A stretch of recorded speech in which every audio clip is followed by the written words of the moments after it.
कुछ समय के विराम के बाद ब्रह्मसूत्र अणुभाष्य के अध्ययन का क्रम हम पुनः प्रारंभ कर रहे हैं और द्वितीय अध्याय के प्रथम पाद का अध्ययन हमने किया था, जहाँ महाप्रभु जी ने सांख्य मत का निरसन किया, आरंभवाद का भी किया और फिर अंत में ब्रह्म के ऊपर वैषम्य निर्गुण्य का आक्षेप नहीं लगा सकते, क्योंकि सृष्टि जो है वो लोकवत्तु लीला कैवल्यम सूत्र के अनुसार ब्रह्म की लीला है।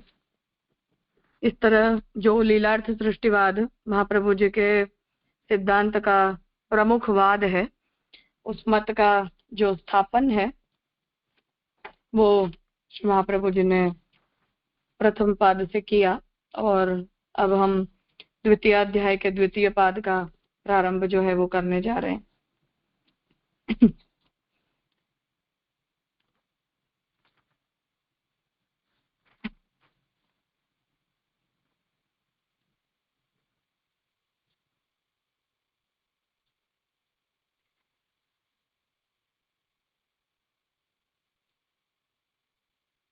द्वितीय पाद के द्वितीय अध्याय का जो द्वितीय पाद है, यहाँ आप लोग जो वेदांत अधिकरण माला है वहां से मूल देख लीजिए।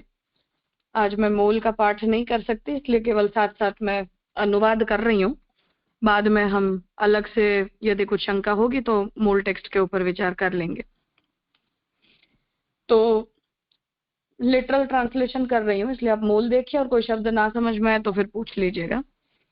तो द्वितीय पाद में वेद विरुद्ध बाह्य और अबाह्य जो स्मृति है, स्मृति शब्द का प्रयोग महाप्रभु जी ने इसलिए किया है क्योंकि जितने भी मत हैं वो ऋषि प्रणीत हैं। तो सांख्य योग भी मत जैसे ऋषियों के द्वारा प्रणीत होने के कारण महाप्रभु को ब्रह्मवाद के अनुरूप नहीं लगते द्वैतवादी होने से, परंतु वे भी ऋषि प्रणीत होने के कारण स्मृति रूप हैं। तो उन्हें हम बाह्य स्मृति कहेंगे और अबाह्य स्मृति के अंतर्गत जो हमारे इंटरनल विचारक हैं उनके मतों का तात्पर्य भी यदि ब्रह्मवाद के अनुरूप नहीं है तो उनका भी ग्रहण महाप्रभु जी कर रहे हैं। तो द्वितीय पाद में वेद विरुद्ध जो बाह्य और अबाह्य स्मृति हैं उनसे जन्य ब्रह्मवाद के तात्पर्य का जो दूषण है, ऐसे जो सिद्धांत हैं वो ब्रह्म को प्राप्त करवाने वाले मतलब परम फल साधक नहीं है और मुक्ति को भी प्राप्त करवाने वाले नहीं है। ये बात बताने के लिए द्वितीय अध्याय का जो पूरा द्वितीय पाद है वो आ रहा है। इसलिए यहाँ जिन जिन मतों का महाप्रभु जी खंडन करेंगे वो सभी मत बाह्य और अबाह्य स्मृति मत हैं, मतलब ऋषि प्रणीत ही विचार हैं जो ऋषि प्रणीत होने पर भी ब्रह्मवाद के अनुरूप नहीं है। अब जो सबसे पहला 6 सूत्रों वाला अधिकरण है, इस अधिकरण में प्रधान अर्थात की प्रकृति, तो सांख्य मत में और सांख्य मत के ही तत्व सिद्धांत का स्वीकार करने वाला योग मार्ग भी होने के कारण जो प्रकृति के कर्तृत्व का विचार किया जा रहा है, उस मत के अंदर दूषण होने का निरूपण महाप्रभु जी 6 सूत्रों के इस प्रथम अधिकरण से करेंगे। इसमें जो सबसे पहला सूत्र है रचनानुपपत्तेश्च न अनुमानम, तो इस सूत्र में जो अचेतन प्रकृति है वो बुद्धिपूर्वक क्रियारूप नहीं हो सकती है या रचना को भी प्रकट नहीं कर सकती। बुद्धिपूर्वक करने का तात्पर्य ये है कि जब हम सृष्टि को बनाते हैं तो सृष्टि को बनाते समय उसके स्वरूप का तो निर्धारण करना पड़ता है, अर्थात कि इस प्रक्रिया से सृष्टि को बनाया जाएगा या सृष्टि के अंदर इतने इतने तत्व अपेक्षित हैं, इस प्रकार का विचार तो किया ही जाता है। तो जब विचार ये उपस्थित यहाँ हो रहा है कि ऐसे जो मत हैं उन मतों के अंदर जब प्रकृति को कारण बताया जाता है तो प्रकृति को कारण बताने से अचेतन जो पदार्थ है उसके अंदर न तो सृष्टि के संबंध में कोई विचार संभव है और न ही सृष्टि संबंधी कोई क्रिया का प्राकट्य कोई जड़ पदार्थ के द्वारा हो सकता है। इसलिए प्रधान जो प्रकृति है वो अचेतन होने के कारण क्रिया के कारणभूत जो बुद्धि है वो वहां अर्थात प्रकृति के अंदर बताई नहीं जा सकती। अर्थात कि प्रकृति जो है वो बुद्धि पूर्वक जगत को प्रकट करती है या जगत की रचना करती है, ऐसा हम कह नहीं सकते। मेरी आवाज ब्रेक हो रही है क्या? कोई बता सकता है? और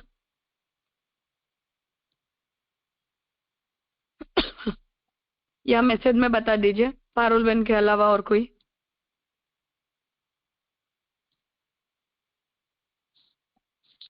ठीक है, मैं नेटवर्क बदल के देखती हूँ। क्लियर है? ठीक है फिर।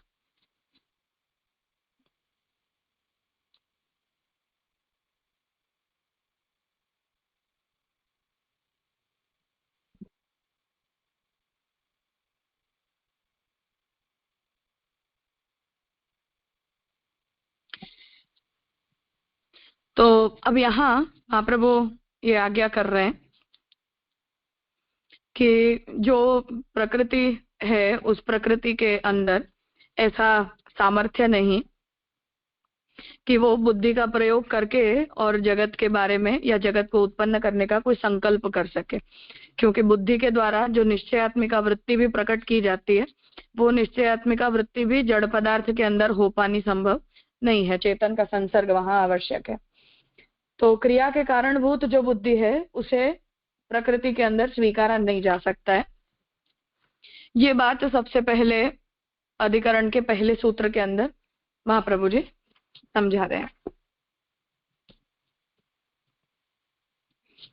प्रथम अधिकरण देखें तो रचना अनुपपत्तिश्च न अनुमानम। तो जो रचना है अर्थात की उत्पत्ति की जो क्रिया है वो अनुपपन्न होती है, उपपन्न नहीं होती, और उपपन्न न होने के कारण केवल अनुमान के द्वारा प्रकृति को कारण के रूप में स्वीकारी नहीं जा सकती। ऐसा यहाँ महाप्रभु जी मतलब जो प्रथम सूत्र है उसके द्वारा वेदव्यास कहना चाह रहे हैं। इस पाद में स्वतंत्र रूप से समस्त वादों का निराकरण करते हैं। तो महाप्रभु जी अब यहाँ ओवरऑल जितने भी मत हैं जो अनुमान के द्वारा किसी तत्व को सृष्टि के कारण के रूप में स्वीकारते हैं उन सभी मतों का एक साथ पहले निराकरण कर रहे हैं। भूः भुवः आदि लोक केवल अचेतन प्रधान की रचना नहीं हो सकते, यदि रचना हो भी तो परिणाम नहीं हो सकते। यदि ये प्रधान के परिणाम होते तो सब परस्पर संश्लिष्ट होते, इसलिए यह रचना चेतन की है, अचेतन प्रधान में इसके रचना का सामर्थ्य नहीं है, इसलिए कारण रूप से प्रधान का अनुमान नहीं करना चाहिए। यदि करेंगे तो अनुमान उपपत्ति से बाधित हो जाएगा। तो महाप्रभु जी यहाँ तात्पर्य विचार कर रहे हैं कि अब यहाँ जो सांख्य मत और योग मार्ग दोनों ही अचेतन जो प्रकृति है उस प्रकृति को जगत के कारण के रूप में सोचते हैं, उसके पीछे प्रमुख विचार जो है वो अनुमान है।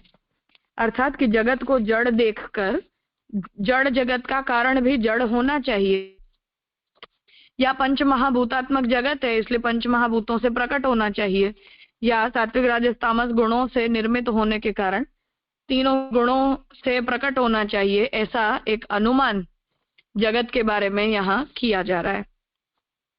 इसलिए महाप्रभु जी यहाँ ये आज्ञा कर रहे हैं कि प्रकृति जो है वो प्रकृति जगत के रूप में कारण के रूप में केवल अनुमान के आधार पर प्राइमरीली सोची गई है। अब उस अनुमान के विरुद्ध महाप्रभु जी का तर्क क्या है? तो उपपत्ति से तात्पर्य है कि ऐसी कोई आर्ग्यूमेंट कि जिससे पहले कही गई बात जस्टिफाई ना की जा सके।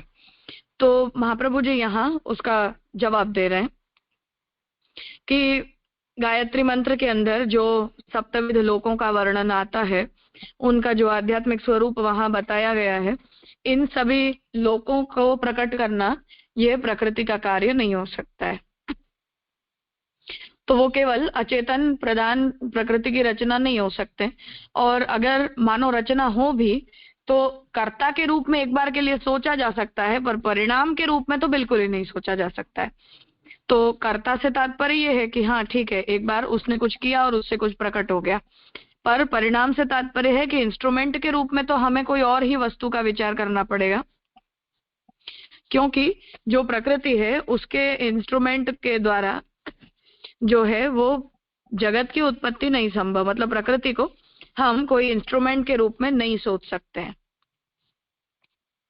तो महाप्रभु जी यहाँ ये आज्ञा कर रहे हैं कि परिणाम नहीं हो सकते। तो परिणाम होने की संभावना जो है वो तब है जब उस वस्तु के अंदर किसी भी प्रकार की क्रिया हो पाने का सामर्थ्य हो।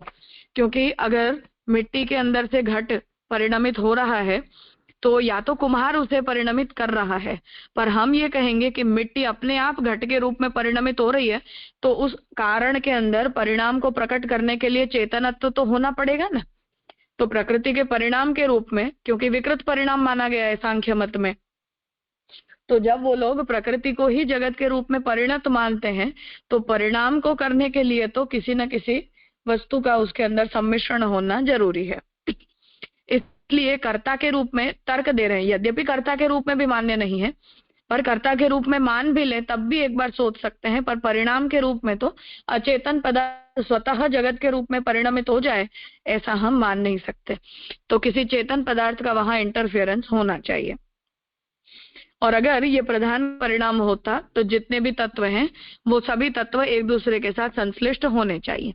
संश्लिष्ट होने से तात्पर्य यह है कि सांख्य मत में उत्पत्ति होने के बाद भी कुछ वस्तुओं के अंदर विकार माना गया है। मतलब जब सृष्टि के रूप में परिणाम होता है तो प्रकृति विकृति मिश्र और प्रकृति विकृति से स्वतंत्र पुरुष, ये 4 प्रकार के तत्व जो हैं वो सांख्य मत में स्वीकारे गए।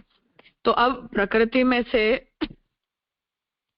यदि विकृति प्रकट हो रही है या प्रकृति विकृति मिश्र भी कहीं एग्जिस्ट कर रही है, तो इस प्रकार का संश्लेष नहीं है। मतलब एक तत्व शुद्ध प्रकृति है जो प्रकृति के अंदर कोई विकृति नहीं आ रही है, द्वितीय तत्व आपका उसी प्रकृति में से ऐसा परिणमित हो रहा है जिसमें विकृति आ जा रही है, तो उस विकृति को लाने के लिए कुछ तो होना चाहिए ना। तो उस विकृति को लाने के लिए यदि किसी वस्तु का सम्मिश्रण वहां नहीं हो रहा है और सभी तत्व एक दूसरे के साथ यदि संश्लिष्ट भी नहीं है, मतलब कि एक दूसरे के साथ जुड़े हुए भी नहीं है, तो फिर हम प्रधान के विकृत परिणाम के रूप में सृष्टि को कैसे मान सकते हैं। इसलिए महाप्रभु जी आज्ञा कर रहे हैं कि परिणाम परिणमित होने का जो सामर्थ्य है वो चेतन पदार्थ के अंदर हो सकता है, अचेतन के अंदर नहीं हो सकता है। इसलिए कारण रूप से प्रकृति का अनुमान हम केवल सृष्टि को देखकर नहीं कर सकते, और अगर हम करेंगे तो जो अनुमान प्रकृति को कारण के रूप में सिद्ध करने के लिए किया गया है वो अनुमान को विघटित करने के लिए या उस अनुमान को खंडित करने के लिए हमारे पास जो है वो ये उपपत्ति प्रस्तुत रहेगी कि कारण तत्व के रूप में जो है वो हमें किसी चेतन पदार्थ को ही मानना पड़ेगा। मतलब कि आपका जो तत्व है अचेतन तत्व, वो अचेतन तत्व परिणाम को प्रकट करने के लिए योग्य नहीं है, ऐसा सिद्ध हो जाएगा। जिस वजह से प्रकृति को अनुमान के द्वारा कारण रूप मानने वाले जो सिद्धांत है वो उपपन्न नहीं हो सकते, मतलब जस्टिफाइएबल नहीं है। ये बात महाप्रभु जी प्रथम सूत्र से कह रहे हैं। फिर आगे के जो 5 सूत्र हैं उनसे एक एक करके अन्य तर्क भी महाप्रभु जी प्रस्तुत करेंगे।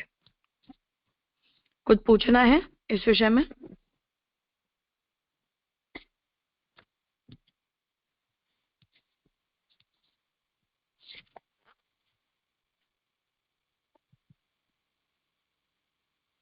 वेदांत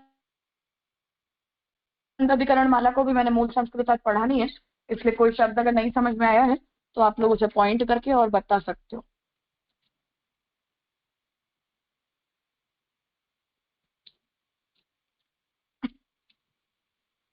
ठीक है, तो अब द्वितीय सूत्र है प्रवृत्तेश्च।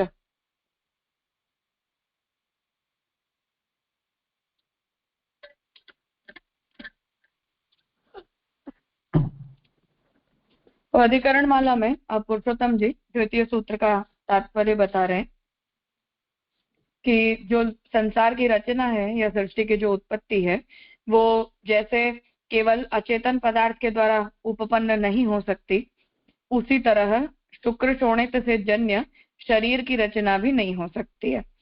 तो उसे बताने के लिए ये उदाहरण दे रहे हैं। तो वहां माता और पिता ये दोनों ही जो चेतन पदार्थ हैं उन दोनों की हमें प्रवृत्ति दिखाई देती है। जो अचेतन है वो केवल उस प्रकार की प्रवृत्ति को प्रकट करता हो ऐसा हमने कभी देखा नहीं है। तो ऐसा तर्क जो है वो महाप्रभु जी अब यहाँ द्वितीय सूत्र से देने जा रहे हैं कि कभी स्त्री पुरुष के संभोग के बिना केवल स्पर्म से और ओवम से संतान पैदा हो गया, मतलब कि आप लेबोरेटरी के अंदर स्त्री का ओवम नहीं लोगे और स्पर्म भी नहीं लोगे और आप ऐसा सोचोगे कि लेबोरेटरी मेड दोनों हो और उन दोनों से परिणमित मनुष्य का शरीर हो, ऐसा कैसे हो सकता है। उसी तरह से माता और पिता दोनों की जैसे चेतन होने के कारण संतान को उत्पन्न करने में प्रवृत्ति देखी जाती है, उसी तरह से अचेतन होने के कारण किसी भी पदार्थ के अंदर अकेले अचेतन पदार्थ से कुछ भी उत्पन्न हुआ हो ऐसा कोई दृष्टांत हमें मिलता नहीं है। ये बात अब आगे द्वितीय सूत्र से महाप्रभु जी कह रहे कि ऐसी जो प्रवृत्ति है सृष्टि की, वो प्रवृत्ति के विषय में भी जो सांख्य का सिद्धांत है वो भी ठीक नहीं है। इसे अब आगे बता रहे कि भुवनों का विचार कर अब जनों का विचार करते हैं। मतलब कि एक बार के लिए हम जगत की उत्पत्ति का विचार छोड़कर अब जीवात्माओं की उत्पत्ति का विचार करें, क्योंकि हम जिस सृष्टि के कारण तत्व की चर्चा कर रहे हैं यहाँ जड़ और चेतन दोनों ही प्रकार के तत्व हमें प्राप्त हैं। यदि सबको प्रधान का परिणाम मान लें तो उसमें प्रवृत्ति नहीं हो सकती। यदि होगी भी तो प्रधान की ओर ही अचेतन प्रवृत्ति होगी। तो अगर हम ये मान लें कि हाँ जितनी भी जीवात्माएं हैं उन सब की भी उत्पत्ति प्रधान से मतलब प्रकृति के द्वारा ही हुई है, तब फिर हर किसी की जो गति है वो प्रकृति की तरफ ही होगी। मतलब कि प्रकृति से निवृत्त होने का जो सिद्धांत सांख्य मार्ग मोक्ष प्राप्ति के लिए बताता है कि पुरुष जो है वो प्रकृति का दर्शक है और वो दर्शन की क्रिया से जब वो पुरुष निवृत्त हो जाता है तब प्रकृति का मोक्ष हो जाता है। तो यदि वो जीवात्माएं जो हैं वो यदि प्रकृति का ही परिणाम है तो प्रकृति का परिणाम होगा तो प्रत्येक कार्य अपने कारण की तरफ गति करता है, अपने कारण से विरुद्ध दिशा की ओर गति नहीं करता है। इसलिए हम ये नहीं कह सकते कि ये प्रकृति जन्य है, और प्रकृति जन्य न होने के कारण जीवात्मा की गति जो है वो प्रकृति से विरुद्ध दिशा में होती है। उस वजह से जड़ के कारण के रूप में प्रकृति को एक बार के लिए मान भी लें तब भी जीवात्माओं के कारण के रूप में तो प्रकृति का स्वीकार हो ही नहीं सकता है। तो एनी हाउ हमें किसी दूसरे तत्व की तो जरूरत पड़ेगी। यद्यपि प्रधान कारणवाद में फल तक स्वीकारने में कोई दोष नहीं है, क्योंकि प्रधान कृति मात्र हो तो है, फिर भी वादी को लोक न्याय की दृष्टि से कुछ कहना है। तो महाप्रभु जी इस बात को कह रहे हैं कि ठीक है, प्रधान कारणवाद को अगर हम मान लें तो फल को भी हमें उसी दिशा में मान लेना पड़ेगा कि जो कुछ भी कार्य यहाँ किया जाता है वो सभी कार्य जीवात्मा के द्वारा प्रकृति की दिशा में किया जाता है और जीवात्मा जो है वो कभी भी मुक्ति की तरफ नहीं जाती। ऐसी फल की व्यवस्था के अंदर यदि परिवर्तन कर लिया जाए तो प्रधान का ये कृति मात्र है, मतलब प्रकृति के द्वारा ही ये कार्य प्रकट किया गया है, ऐसा हम कह सकते हैं।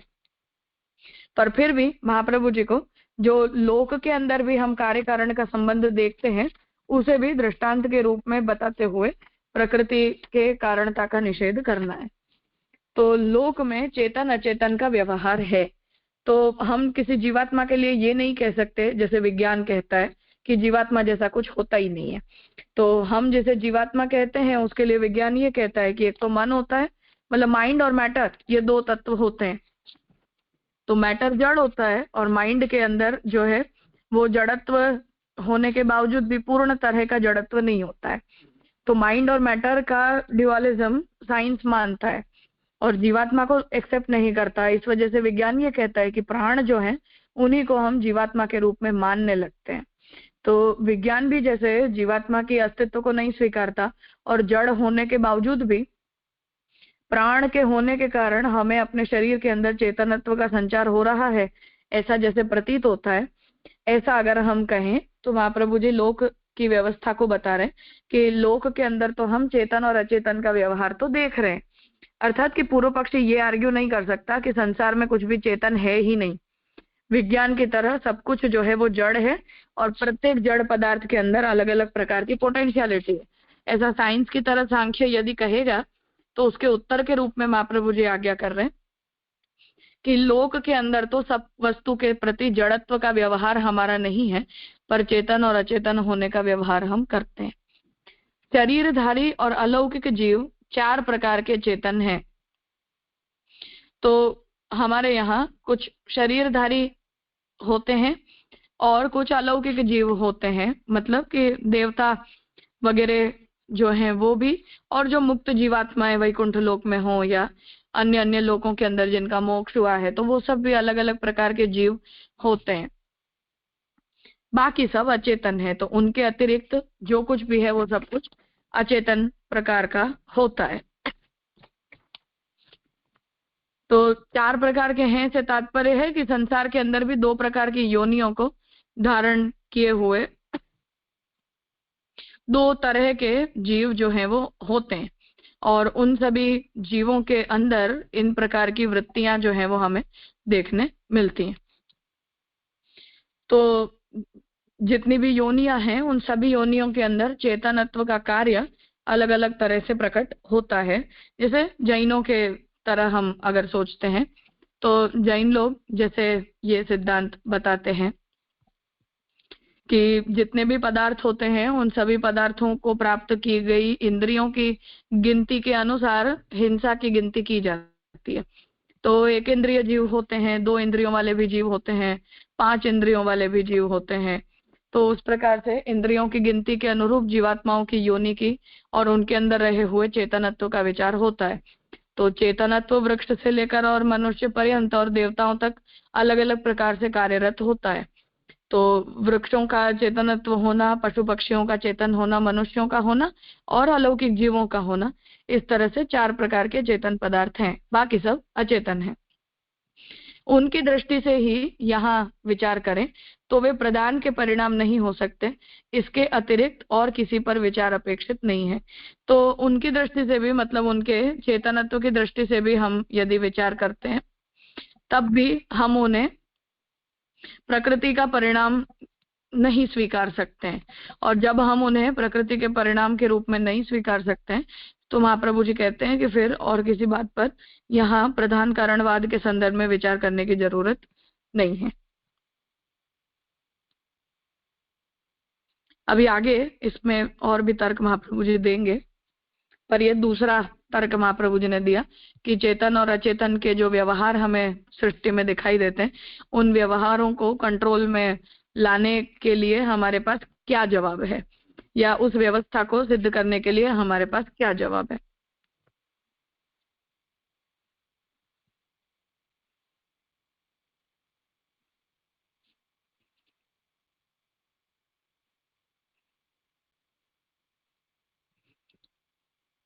कुछ पूछना है?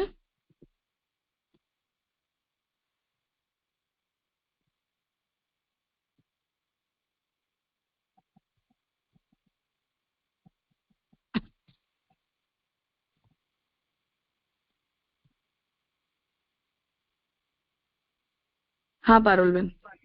हाँ राजा, नमस्कार।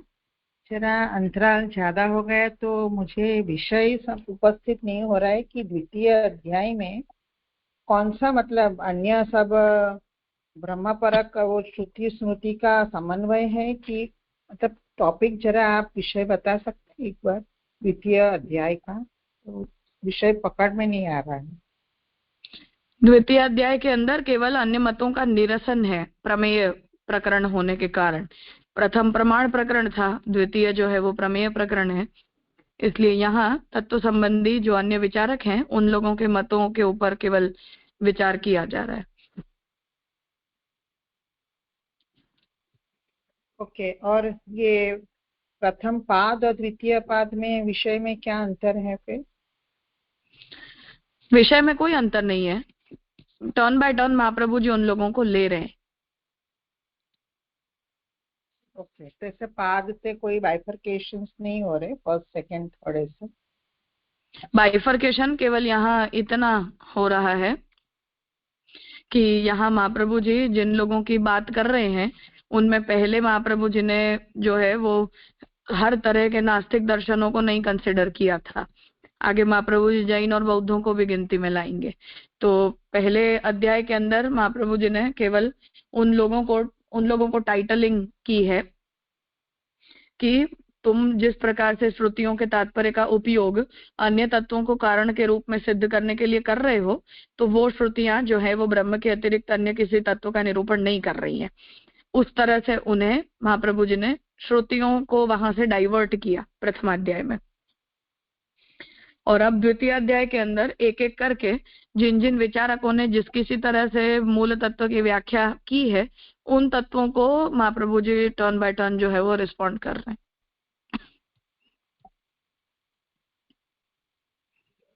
जी, तो कोई मतलब ऐसा स्पेसिफिक समझना है कौन सा मत की बात है कि आगे आएगा तब आप बताएंगे? अभी तो जो अब ये हम विषय यहाँ चल तो रहा है वहाँ कोई स्पेसिफिक है मत कि जनरल है? सांख्य चल रहा है ना, सांख्य योग दोनों। ओके ओके, हाँ ठीक है, प्रणाम।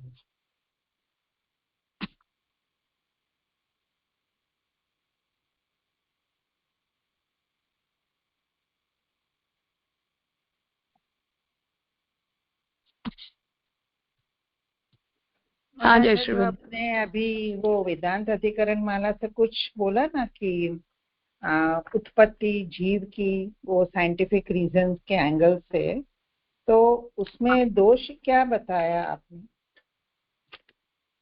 जो बोला ना आपने वो स्पर्म और ओवरी के एग्जांपल से, जब वेदांत अधिकरण माला पढ़ा तब, तो उस बात में दोष क्या था?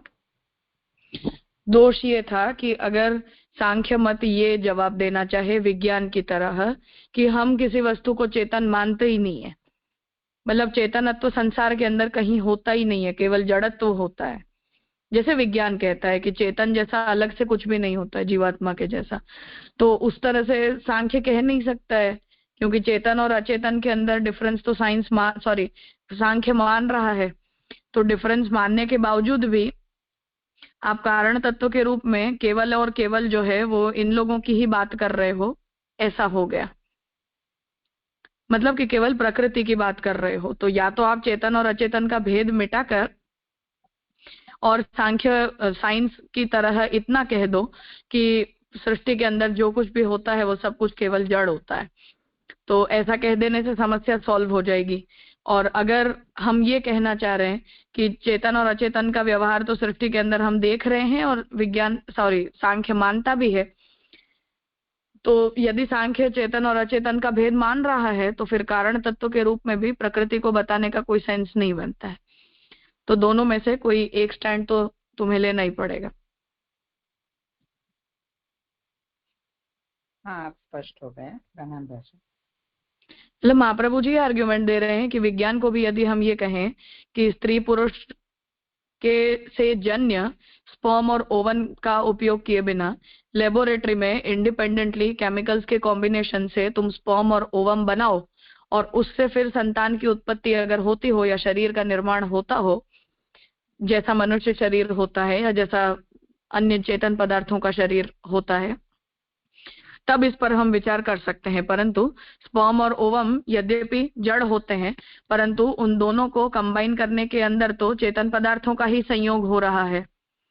तो यदि उनमें चेतन पदार्थों का संयोग हो रहा है तो उसका अर्थ ये है कि प्रैक्टिकली हम ये नहीं कह सकते कि जड़ और जड़ के कॉम्बिनेशन से शरीर जो जड़ होता है उसकी उत्पत्ति कर दी जाए। तो सांख्य को भी इसका अपनी तरफ से कोई सॉल्यूशन देना पड़ेगा, या विज्ञान की तरह ये कहना पड़ेगा कि हम केवल संसार में जड़त्व का स्वीकार करते हैं, फिर हम इस पर विचार करें कि प्रकृति का जड़ परिणाम जगत हो सकता है या नहीं हो सकता है। हाँ राजा, भी एकदम समझ में आया, प्रणाम राजा। हाँ राजा, दंडवत प्रणाम। हाँ ये बात है, यद्यपि प्रधान कारणवाद में फल तक स्वीकारने में कोई दोष नहीं है, क्योंकि प्रधान कुछ कृति मात्र हो तो है, એટલે प्रधान से એટલે प्रकृति से वो सृष्टि बनी है, उसी की बात करें कि ऐसे एकदम स्पष्ट नहीं हो रहा है बात कि फल तक स्वीकारने में कोई दोष नहीं है। के प्रकृति के द्वारा जगत की उत्पत्ति हो रही है या प्रकृति जगत के रूप में प्रकट हो रही है, तो इतना कहने में कोई समस्या नहीं है। पर होल एंड सोल प्रकृति कारण है और अन्य किसी की कारणता है ही नहीं, अगर ऐसा कहोगे तब फिर ये स्थिति विचारणीय है।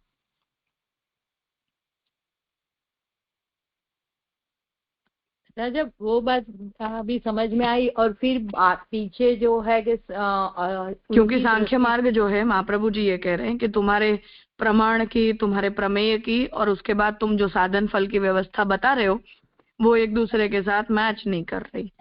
तो प्रधान कारणवाद बताने के बाद, मेरी आवाज सुनाई दे रही है ना? हाँ सुनाई दे रही है आपकी आवाज, पर थोड़ी कट, थोड़ी ब्रेक होती है और बाद में आती है, एक कंटिन्यू नहीं आती है आपकी आवाज।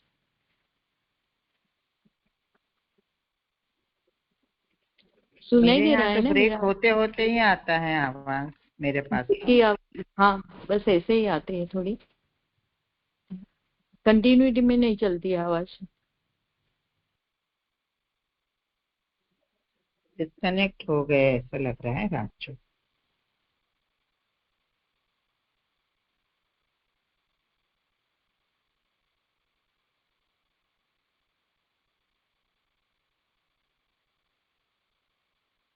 राजा की फोन कट हो गई लगता।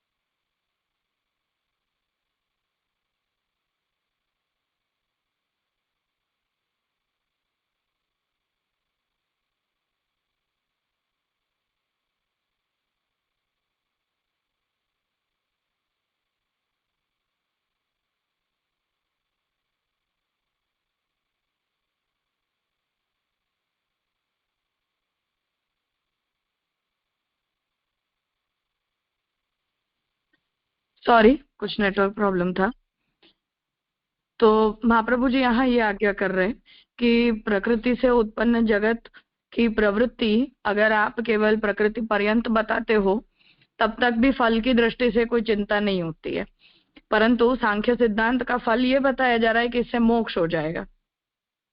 तो अब समस्या इसके अंदर ये होगी कि आप मोक्ष को कैसे फल बता सकते हो?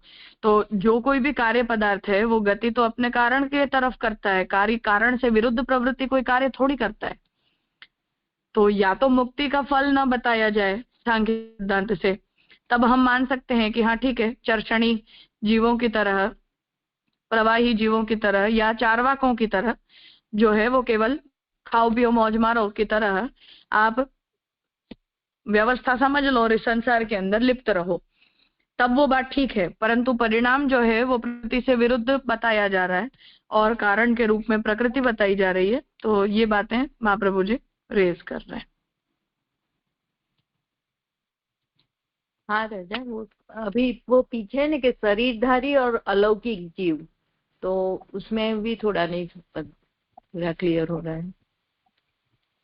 शरीरधारी का मतलब कि वृक्ष के शरीर को धारण करने वाला, पशु पक्षी के शरीर को धारण करने वाला और मनुष्य शरीर को धारण करने वाला चेतन, और अलौकिक जीव मतलब मुक्त जीवात्मा है। हाँ, तो फिर वो चार चार प्रकार कैसे आ जाएंगे कि एक तो हमारे जैसे वो सब शरीरधारी हो बोलते हैं, और एक अलौकिक जगह लोग मुक्त जीव, तो उसमें चार प्रकार पैसे कैसे आएगा?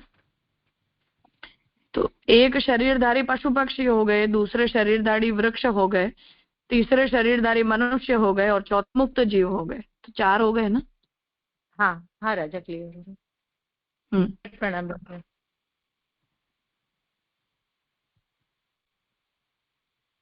हाँ राजेश भाई। हाँ राजा, दंडवत प्रणाम। राजा, ये जो पूरा जो सेंटेंस है ना कि उनकी दृष्टि से ही यहाँ विचार करे तो वे प्रधान के परिणाम नहीं हो सकते, तो ये उत्तर पक्ष है कि महापुरुष का सिद्धांत है, या मतलब ये उत्तर पक्ष है। उत्तर पक्ष है ना, तो मतलब उनके मत को खाली काट रहे हैं, महाप्रभु जी का सिद्धांत नहीं है ना ये। सिद्धांत नहीं है, खंडन कर रहे हैं केवल। हाँ हाँ राजा, तो ये चीज भी खंडन में आई जो आपने फल तक स्वीकारने में कोई दोष नहीं है, तो महाप्रभु जी हाँ उत्तर पक्षी है। उत्तर पक्षी है ना। हाँ बिल्कुल। मतलब ये थोड़ा मतलब कैसे उत्तर पक्ष हुआ, मतलब फल तक स्वीकारने में दोष है ना, दोष नहीं है ऐसा कैसे कह सकते हैं? मतलब कि चार्वाकों की तरह अगर आप ये मानते हो कि प्राकृत जगत को मानने वालों की गति प्रकृति पर्यंत होती है, मतलब खाओ पियो मौज मारो इस तरह से प्रवाही जीवों की तरह संसार में बने रहते हैं, तो ऐसा बोलोगे तो हमें थोड़ी तुम्हारे मत से कोई ज्यादा प्रॉब्लम होगी। चार्वाकों का खंडन किया है महाप्रभु जी ने। अच्छा, मतलब महाप्रभु जी ऐसा काउंटर आर्गुमेंट दे रहे हैं कि आप अगर प्रधान कारणवाद स्वीकारते हो तो आपको जो प्राकृतिक फल मिलेगा उसमें हमको कोई ऑब्जेक्शन नहीं है, इस तरफ। हाँ, पर आप प्रधान कारणवाद के द्वारा मुक्ति फल बताते हो, ये समस्या है, क्योंकि उससे कार्यकारण के संबंध का विच्छेद होता है, क्योंकि कार्य पदार्थ प्रकृति विरुद्ध कार्य कर रहा है ऐसा उससे सिद्ध होगा। मतलब कार्य को जो है वो अपने कारण की तरफ जाना चाहिए, पर ये जो कार्य है वो तो अपने कारण से विरुद्ध दिशा में जा रहा है। मतलब मोक्ष प्राप्त करोगे तो प्रकृति विरुद्ध कार्य हुआ ना, तो अपना ही कार्य अपने ही कारण के विरुद्ध कर रहा है, ऐसा कैसे बोल सकते हो? हाँ हाँ राजा, अभी स्पष्ट हुआ। प्रणाम।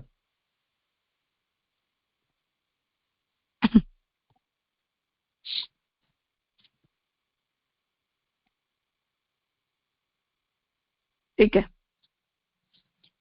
आगे तीसरा सूत्र है ओम्बुवच्च एतत्र अपि।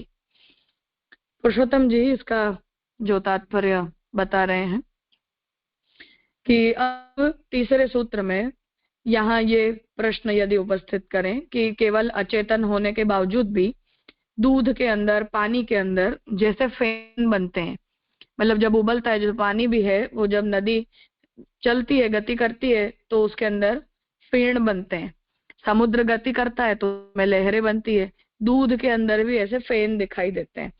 तो अचेतन होने के बावजूद भी दूध के अंदर जैसे फेन की रचना दिखाई देती है, विचित्र रचना दिखाई देती है, उसी तरह नदी के जल के अंदर भी स्पंदन वगैरह दिखाई देते हैं कि वो हवा के कारण जैसे पानी चल रहा है या नदी सामान्य रूप से उत्तर से दक्षिण की तरफ या पूर्व से पश्चिम की तरफ गति करेगी तो उसके अंदर भी ऐसी लहरें उठना वगैरह स्वाभाविक है। तो ये सब तो अचेतन होने के बावजूद भी वहां किसी प्रकार की क्रिया या कोई प्रकार का स्पंदन तो दिख रहा है। जैसे ये साइंस के अंदर ऐसा कहा जाता है कि वो एटम्स के अंदर से कोई ना कोई तरह के वेव्स पास होते हैं, या इलेक्ट्रॉन न्यूट्रॉन प्रोटॉन जो है वो एक दूसरे के साथ एसोसिएट होते हैं, तो वो अचेतन के अंदर इस प्रकार की क्रिया की एक संभावना यदि सोची जाए तो उसमें कह रहे हैं कि इसके दृष्टांत के रूप में यदि केवल अचेतन जो प्रकृति है उसी की रचना कर्तृत्व की प्रवृत्ति का भी यदि हम स्वीकार करें तो उतना पार्ट पयोम्बुवच्च इतने सूत्र के आधे पार्ट से, सूत्र के अंश से पूछा जा रहा है और सूत्र के पीछे के पार्ट से उसका निराकरण किया जा रहा है। तो वहां भी दोहन वगैरह की जो क्रिया है उनके अंदर चेतन कर्ता देखने मिलता है। मतलब पानी के अंदर भी हम यदि कंकड़ डालेंगे तो वो गति करेगा, या जो जड़ पदार्थ हैं उन जड़ पदार्थों के अंदर भी हम यदि कुछ गति करेंगे तब उसके अंदर ऐसा प्रभाव दिखेगा। या दूध भी है तो उसे हम दोहेंगे तो कर्ता तो चेतन हुआ, अपने आप तो दूध गाय स्रवित नहीं करती या अपने आप तो उसमें फेन नहीं बन रहे। उसी तरह नदी के अंदर भी या तालाब के अंदर भी हम कंकड़ डालेंगे तो होगा, या समुद्र में भी जो लहरें उठती हैं वो भी हवा या पृथ्वी के हलन चलन के कारण उठती है। तो एक एक्सटर्नल रीजन तो हमें वहां निमित्त के रूप में मानना पड़ता है। नदी जल के अंदर भी जो बादल वगैरह हैं उनसे जन्य जो चेतना है उनका भी निमित्त के रूप में तो हमें स्वीकार करना पड़ता है। तो ये निराकरण यहाँ दे रहे कि जड़ पदार्थ में अपने आप बिना किसी मतलब जड़ को केवल चेतन ही कुछ इन्फ्लुएंस करेगा ऐसा भी हम न माने एक बार के लिए, परंतु जड़ को ही इफेक्ट डालने के लिए एक जड़ तो हो गई, मतलब कि पत्थर से हो चाहे हवा से हो या दिशा के कारण हो या पृथ्वी की अपनी हलन चलन के कारण हो, परंतु वो पानी के अंदर उफान अपने आप नहीं आ रहा या नदी या समुद्र के अंदर लहरें अपने आप नहीं उठ रही। तो उनके अंदर किसी न किसी प्रकार के चेतन या अचेतन निमित्त की तो जरूरत पड़ती ही है। तो बिना किसी अन्य निमित्त के अचेतन पदार्थ के अंदर स्वतः किसी प्रकार का स्पंदन या क्रिया या परिणाम की संभावना भी नहीं प्रकट होती। ये आर्ग्यूमेंट महाप्रभु जी अब तीसरे सूत्र से दे रहे हैं कि पहले आधे पार्ट से पयोम्बुवच्च, तो पयस का मतलब दूध होता है, तो वहां दूध के अंदर जैसे अम्बुद बनते हैं मतलब फेन बनते हैं, ऐसा माने तो कहते हैं कि वहां भी मतलब प्रकृति के अंदर भी उसकी संभावना हमें सोचनी पड़ेगी। तो जैसे कि जल विचित्र फेनों की रचना करता है या नदी का जल स्वतः स्पंदित होता है, वैसे ही यह जगत प्रधान रचित होकर स्वयं स्पंदित है इत्यादि तर्क भी प्रस्तुत नहीं किए जा सकते। ये दोनों ही दृष्टांत चेतन द्वारा स्पंदित वस्तु के हैं, चेतन मेघों का अस्तित्व इनमें विद्यमान है। तो महाप्रभु जी यहाँ उत्तर दे रहे कि जल के अंदर फेन बनते हैं या नदी के अंदर लहरें उठती हैं, स्पंदन होता है, ऐसे प्रधान के अंदर स्वतः स्पंदन होता है। जैसे साइंस के अंदर माना जाता है कि बिग बैंग के अंदर ऐसी कोई प्रकार की वेव स्पेस में पास हुई और उसके कारण वो एटम फट गया और एक द्वैत प्रकट हुआ और द्वैत से जगत हो गया। तो ऐसे वो स्वतः उसमें स्पंदन हो जाता है। ऐसा अगर कोई तर्क प्रस्तुत करे तो कहते हैं कि ये भी नहीं कर सकते, क्योंकि दूध के अंदर जो फेन बनते हैं उसके अंदर भी चेतन पदार्थ का इंटरफियरेंस हमें मानना ही पड़ता है। और जो जल के अंदर भी जो स्पंदन प्रकट होते हैं या जल के अंदर भी जो लहरें प्रकट होती हैं, उन लहरों के अंदर भी हमें चेतन मेघों का अस्तित्व मानना पड़ता है। मतलब कि मेघ जो है उन्हें हम आदिदैविक रूप से भी इंद्र की कृति के रूप में देखते हैं और उस क्रिया को प्रकट करने के विषय में एक एक्सटर्नल एलिमेंट जो है वो क्रियारत है, ऐसा तो हमें कहना ही पड़ेगा। ये तर्क यहाँ महाप्रभु जी दे रहे हैं। कुछ पूछना है?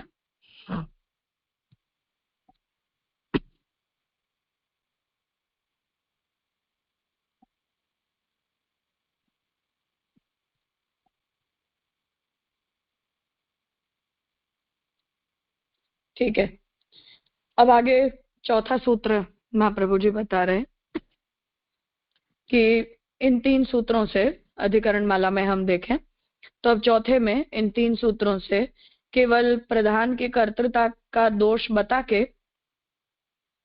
और प्रधान अपने आप में जगत के रूप में परिणमित नहीं हो सकता, ये बात दोष बताकर महाप्रभु जी ने सिद्ध की। अब महाप्रभु जी इसको कंटिन्यू करते हुए और तर्क दे कि अगर प्रधान अपने से ही परिणमित हो जाती, मतलब जगत के रूप में प्रकृति स्वतः परिणमित होती, तो फिर हमेशा ही उसका परिणाम होना चाहिए, मतलब वो निरंतर परिणाम चलते रहना चाहिए, क्योंकि प्रधान में से या प्रकृति में से परिणाम की प्रक्रिया को रोकने वाला कोई एलिमेंट होता नहीं है। उस वजह से प्रलय की कोई संभावना बचेगी नहीं। जितने भी सात्विक राजस तामस गुण हैं जिनसे वो प्रकृति निर्मित है, वो तीनों गुण भी साम्य अवस्था के अंदर अवस्थित होने के कारण अपने आप में ही अपनी रचना करना या अपने में उस शक्ति का संचार करना अगर करें तो फिर सृष्टि जो है वो प्रलय की अवस्था में युग के अंत में कभी आएगी नहीं, क्योंकि कार्य भी जो है उनके अंदर भी तो सात्विक राजस तामस आदि भेद हम देखते हैं प्रकृति से निर्मित तत्वों के अंदर भी। तो उस प्रकार का भेद भी जो है वो संभव नहीं हो पाएगा, क्योंकि प्रकृति के अंदर यदि वो तीनों ही तत्व होमोजीनियस बनकर रहे हुए हैं, मतलब उन तीनों की साम्यावस्था को हम प्रकृति कहते हैं, तो जब तक उसमें विकृति नहीं आएगी,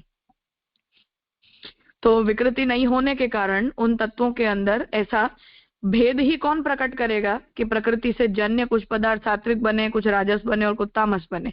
तो यदि प्रकृति अपने आप में सात्विक राजस और तामस इन तीनों गुणों की मिश्र अवस्था है, तो उन तीनों को मिश्र अवस्था में प्रकट होना चाहिए, या जैसे होमोजीनियस है उस तरह से सब कुछ होमोजीनियस प्रकट होना चाहिए।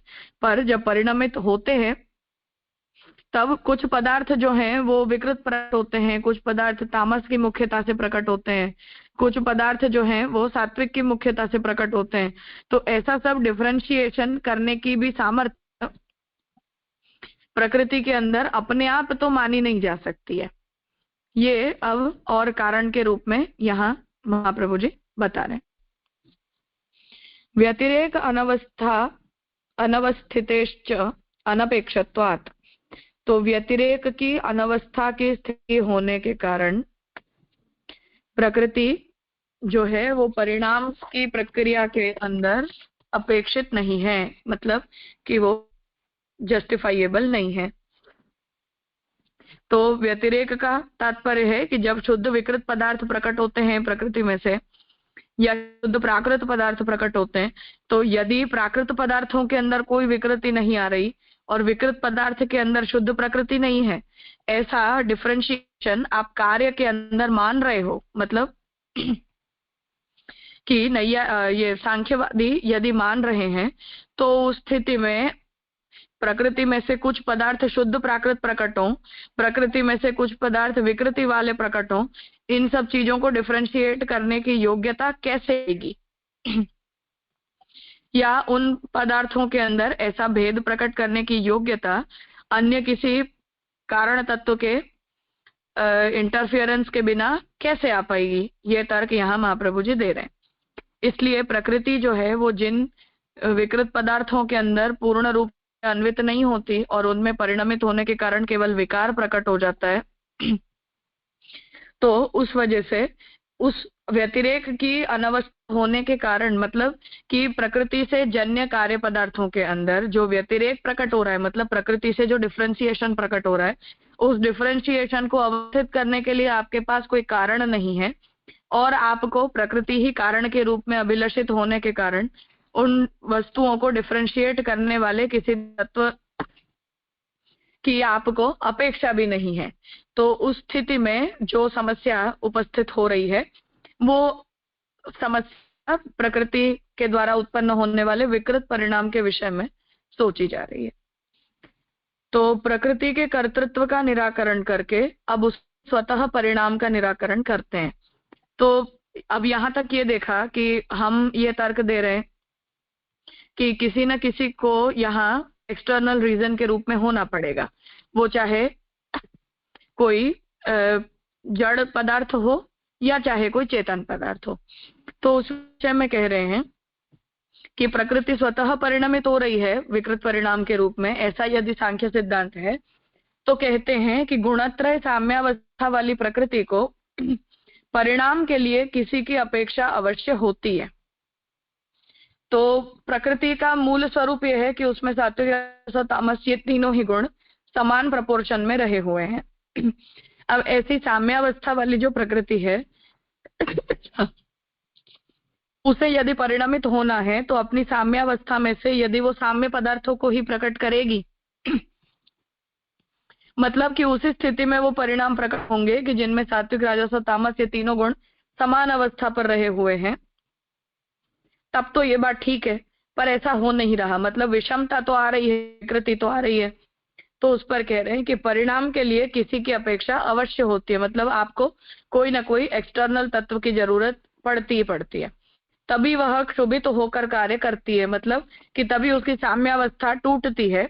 और जब सात्विक राजस और तामस ये तीनों गुण विषम बनते हैं तभी उस प्रकृति में से कार्य रूप प्रकट हो सकता है।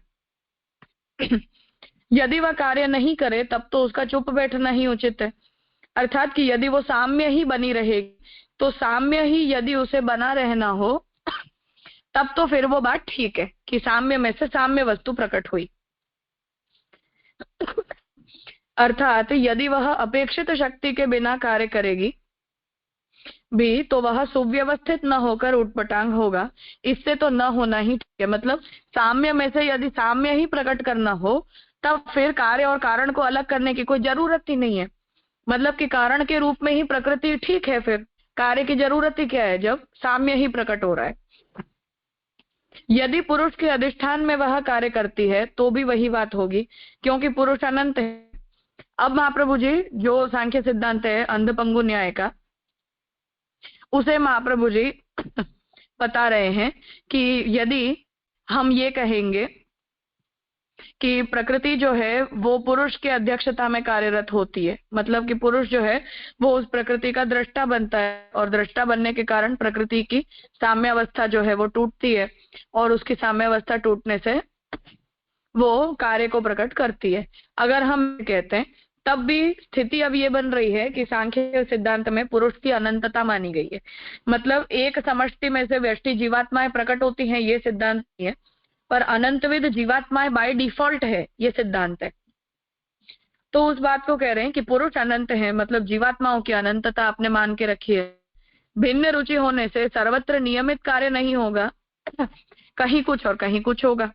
तो अब ये होगा कि एक पुरुष के सामने जब प्रकृति अपना कार्य प्रकट करेगी तो वो एक तरह से करेगी, अन्य पुरुष के सामने प्रकट करेगी तो वो किसी दूसरे तरह से करेगी। तो हम जैसे संसार के अंदर भेद मानते हैं कि मेरा इमेजिन किया हुआ संसार मेरा होता है और आपका इमेजिन किया हुआ संसार आपका होता है, ऐसा आपको फिर जगत के लिए कहना पड़ेगा। आप ये नहीं कह सकते कि जगत जो प्रकट होता है वो यूनिफॉर्म प्रकट होता है।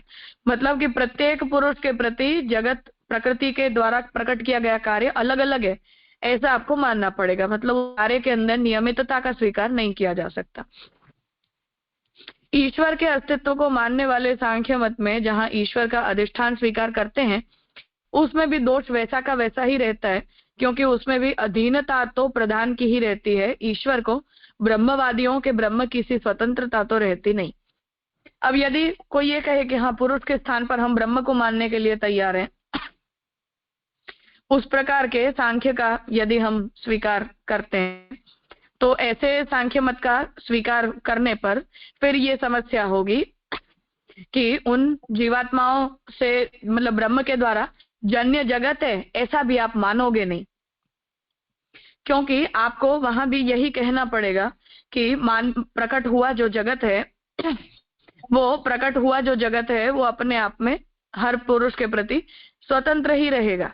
तो उसमें ब्रह्म का होना और ब्रह्म का न होना ये एक समान है। ब्रह्म के होने से वहां कोई ज्यादा फर्क पड़ेगा नहीं। इसलिए ब्रह्म को वो स्वतंत्रता यदि नहीं है जगत को प्रकट करने की और जगत के कर्तृत्व का पूरी रिस्पॉन्सिबिलिटी प्रकृति के पास ही रहेगी, तो ऐसे पुरुष के स्थान पर ब्रह्म का स्वीकार करने से भी कोई लाभ नहीं है। वह तो प्रकृति के अनुकूल ही सृष्टि कर सकता है, अलौकिक सृष्टि तो संभव नहीं है। तो उस स्थिति में यह होगा कि कोई अप्राकृत सृष्टि की रचना जो है वो प्रकृति नहीं कर पाएगी। मतलब कि प्रत्येक रचना जो है वो केवल प्राकृत रचना ही हो सकती है। ब्रह्म जो है वो किसी भी वस्तु की अप्राकृत रचना नहीं कर सकते हैं। तो ऐसी स्थिति में ब्रह्मवाद के सिद्धांत के हिसाब से जो सृष्टि के विषय में ब्रह्म की कारणता का स्वीकार किया गया है या जिस कारण की वजह से हम ब्रह्म को जगत के कारण के रूप में मानते हैं ब्रह्म की स्वतंत्रता को संभालने के लिए, तो वो तो वहां एनी हाउ स्टैंड नहीं करेगा। इसलिए पुरुष के स्थान पर ब्रह्म को मानकर यदि आप उसके कॉम्बिनेशन से जगत प्रकट हो रहा है ऐसा अगर आप कहोगे तो भी उससे कोई लाभ नहीं है। पुरुष की अनंतता मानकर और चेतनत्व का आवेश प्रकृति में हो रहा है ऐसा कहोगे तब भी यूनिफॉर्मिटी वाली समस्या आ रही है और अकेली प्रकृति के अंदर परिणमित होने की संभावना नहीं होने के कारण उस पक्ष को तो महाप्रभु जी ने निरस्त किया है। तो इतनी आर्ग्यूमेंट यहाँ चौथे सूत्र तक महाप्रभु जी दे रहे हैं।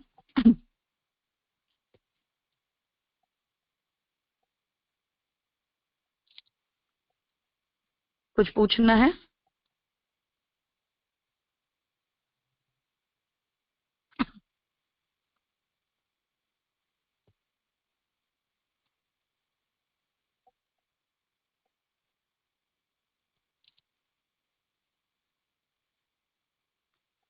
ठीक है, तो आज का विषय यहाँ रखते हैं और आगे इस अधिकरण के जो 2 सूत्र हैं उनका विचार हम कल करेंगे।